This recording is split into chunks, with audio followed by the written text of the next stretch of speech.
you're superhero adjacent with some of these other projects, and now it's straight down the middle. Would you do a superhero movie? Can you tell us about what that first phone call was like? Well, so how it started was I made my intentions clear with my agents at the time, and so they knew how badly I wanted this, and there were other superhero films in the past that there was actually one in particular a few years prior to that I did this demo for, and it got some interest, but it didn't end up happening because of other reasons. But that demo actually opened up doors. Dave Jordan was the music supervisor on Captain Marvel and all the other Marvel films. He had heard this demo, and it was actually on my YouTube. If you guys go there, there's a track called what is it by title? Echoes of Battles or something like that. So that was the track because I had to do this demo at a time where I was super broke, and it was.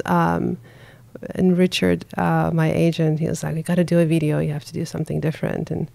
And you know, he initially told me you should hire these musicians and do all this stuff. And I'm like, "Yeah, I'm broke. I can't really do that." But what I did was, so I mean, I can probably say the movie that I really wanted was Wonder Woman. And so I was like, well, instead of faking. Because I did the entire track in the box. So instead of actually faking the orchestra in front of me and whatnot, why don't I actually show them that I'm the one playing all of this stuff? So it was kind of a demo on a budget. Fantastic. And the only thing live was Lily Hayden is a wonderful violinist and singer and just a beautiful human being. She was on it, and then I did this video. We were playing the guitars and the dulcimer and all these things and the toms and just kind of really show like. And you pieced it all together? I hired somebody with a really super low budget and did this video, and that was 3 years before Captain Marvel. So my agents already knew that I wanted that kind of a project, and then once I found out that Captain Marvel is happening, they knew that I would, of course, want to.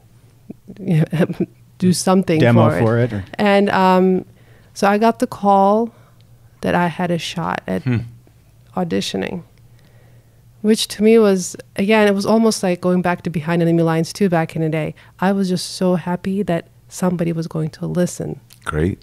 Whether I got it or not, because it would get me closer if I didn't get it.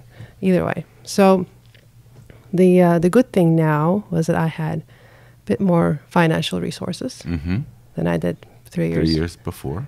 So I went and hired a 70-piece orchestra. Right on.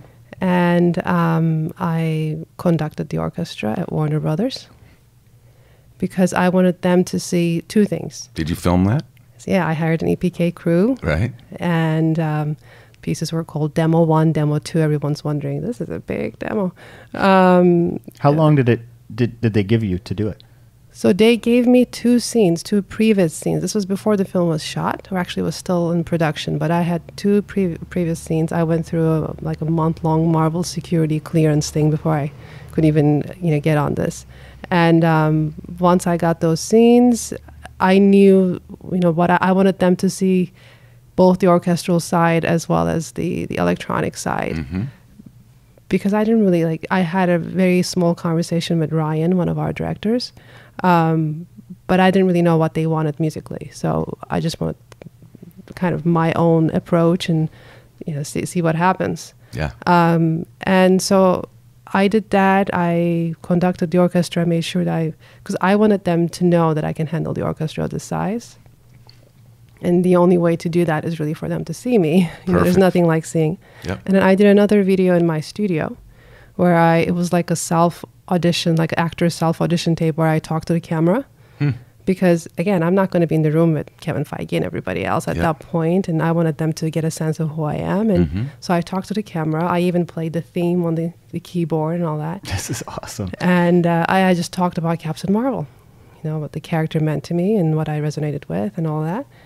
And I sent it off, and it was one of those let go, let God things. And, I wanted to make sure that I'm not going to have any remorse as to like, I could have done this. I could, with this particular audition, I really felt like, this is a pretty good audition. If it doesn't work out, it's going to be artistic differences, which is fine. Yeah. But it worked out.